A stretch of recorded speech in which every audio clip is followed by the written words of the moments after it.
yun. Pero galawin nila si Tatay Digong ang mga Duterte. Sobra na! Duterte!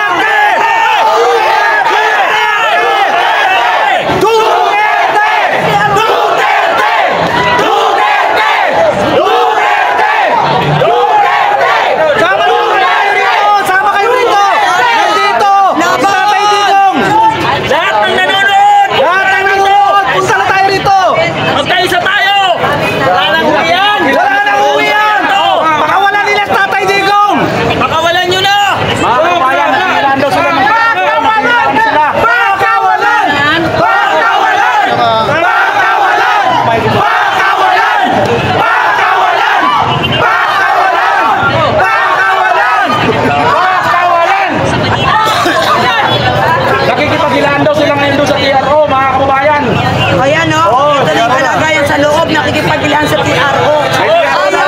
Ayaw pumayag ni Diwata. Ano masasabi niyo kay Diwata?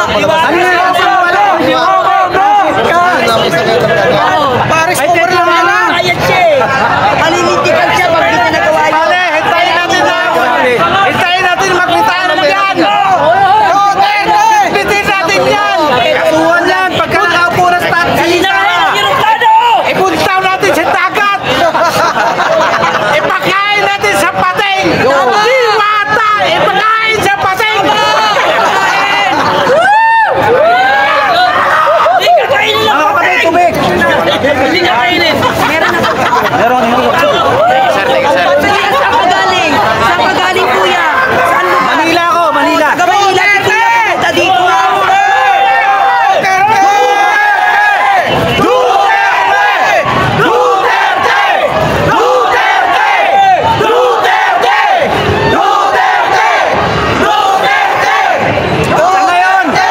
Sa ngayon, marami pang hindi nakakabalita ng ginawa nila kay Tatay Digong. Oo, kasi Hapon ko na natutunan na ginawa nila yan.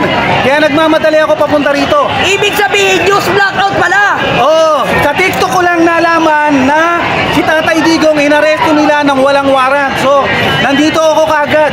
Yung mga nanonood ng live, i-share ninyo, ipaalam ninyo na nandito na tayo sa Villamor. Anong selfie ng media? Wala selfie. Wala! Wala! Tayo ang media! Kailangan nating magkaisa para kay Tatay Digong para sa bayan! Duterte! Duterte! Duterte! Duterte! Duterte! Duterte! Wala, tingnan mo. Wala nakatutok na media. Ito mga kababayan, mga pulis na umaresto kay Tatay Digong nag-iyakan. Duterte! Ayan o, nag-iyakan. Nag-iyakan yung maristo. Bakit? Nag-iyakan po, ayan o. Ay isang galing sa Mindanao. Nandito po lahat kami nasa likod namin ng mga muro. Kung maaari po, palayasin ninyo, pauwiin ninyo sa Davao ang aming presidente na Duterte. Nakikiusap po kami. Allahu Akbar.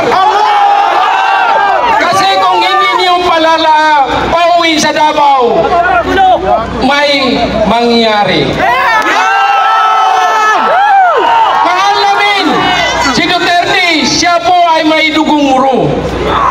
Alam ninyo na kami po ay nasasaktan. Bakit ninyo ginagawa? Palagi ninyong inuuskahan si President Duterte. Marami po siyang nagawa dito sa Luzon, Visayas at Mindanao. Inuna po niya ang Luzon. Hanggang ngayon, nakatiwangwang ang mga project namin doon sa Mindanao. Tingnan po ninyo. Inuna po kayo dito sa Luzon. Kayo po, ngayon, labas na tayo lahat. 32 milyon! 32 milyon! Kay Duterte! Labas na kayo! Ngayon, oras natin ngayon na mapakinggan ang boses ng muro. Nandito po kami ngayon, galing sa Mindanao, galing sa Visayas, para lang mapakinig ang ingay namin na pauwi ninyo ang aming presidente na si Duterte. Please stand! Assalamualaikum warahmatullahi wabarakatuh. Walang uyan! Duterte! Duterte! Duterte! Duterte! Duterte! Duterte! Ilabas ninyo! Duterte! Duterte! Ito po si Chairman Ronald Cardema ng Duterte Youth Party List. Tayo po ay nananawagan sa ating mga kababayan dito sa Pasay, dito sa Metro Manila. Kung kayo po ay nagmamahal at sumusuporta sa ating Pangulo, samahan niyo po kami ngayong gabi dito po sa Gate 5 ng Villamor Air Base para maipakita ang pagmamahal at pagsuporta ng napakaraming Pilipino sa pinakamamahal na Pangulo ng Pilipinas, Rodrigo Duterte.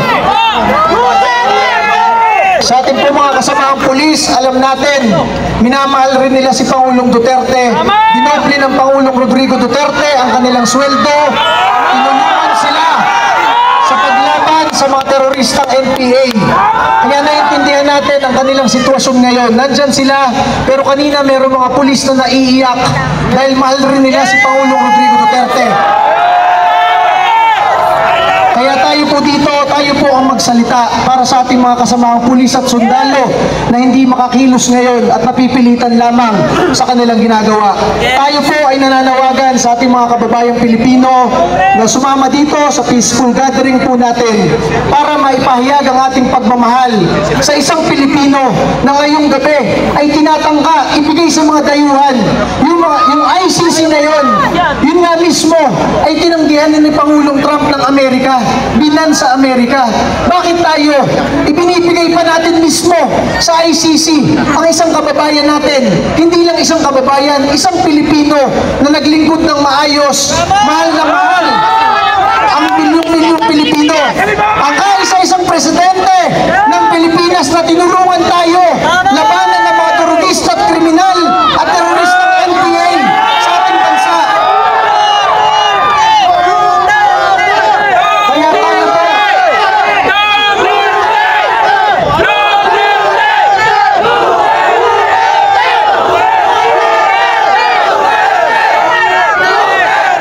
Tayo po ay nananawagan sa mas marami nating kababayang Pilipino. Nasa social media, talagang daang-daang libo hanggang milyon ang nag-iiyakan ngayon sa nangyayari sa ating bansa. Kaya panawagan natin yung ibang nandito sa Pasay lamang at nasa Metro Manila. Samahan nyo tayo ngayong gabi dito sa Gate 5 ng Villamor Air Base para maipakita pa ninyo through your cellphones, through your Facebook Lives and TikTok na napakaraming Pilipino ang nagmamahal sa ating Pangulong Rodrigo Duterte.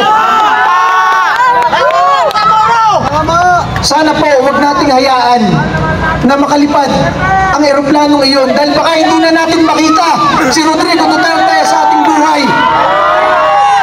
Sana po yung mga nagmamatsag sa media ngayon, nasa na yung TRO, kung nakalipad na ba yung aeroplano, sana po banggitin nyo dito sa unahan para tayo po ay organisado sa ating ginagawa ngayong gabi kung anong susunod nating hakbang. At tayo po ay nagpapahayag ng suporta sa ating pangalawang Pangulo, Sara Duterte. Alam natin, malungkot siya ngayon sa nangyayari. Pero ma'am, nandito ngayon ang maraming Pilipino, ang milyong-milyong Pilipino buong bansa, nagmamahal sa inyo at sa Pangulong Rodrigo Duterte, kahit nagbalimbingan ng mga senador at mga kongresista, ang mga Pilipino ay hindi mabalimbing.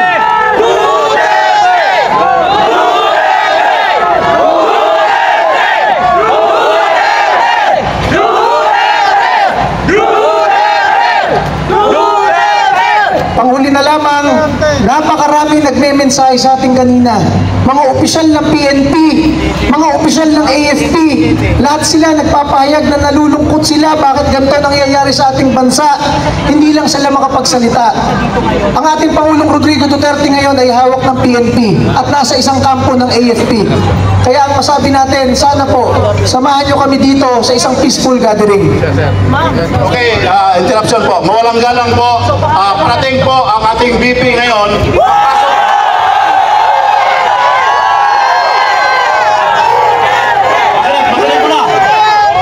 Papasok po siya sa Hindi siya pinapasok sa gate 1 para dalawin ang kanyang ama. O ano ba ang meron na hustisya niya? Para tingnan niya ang kalagayan ng kanyang ama. So, parating siya ngayon dito. Antayin natin, abangan natin. Yung wire po, wire. Huwag apakan ng wire po, please. Oh. Hanggat maaari po, huwag tayong umuwi. Suportahan natin. Suportahan natin. Para hindi matuloy ang pagdala nila sa ibang lugar sa ating dating presidente. So, sangayon mo tayong lahat pagka umaga dito. Okay. Sigaw natin. Walang uwian. Walang uwian. Walang uwian. Walang uwian. Walang uwian. Kaya na tatay! Kaya si tatay! Tatay! Okay. Inday Sara Duterte. Inday Sara Duterte. Inday Sara Duterte. Inday Sara Duterte. Okay, kung meron pa gustong magsasalita, kayo po ay welcome.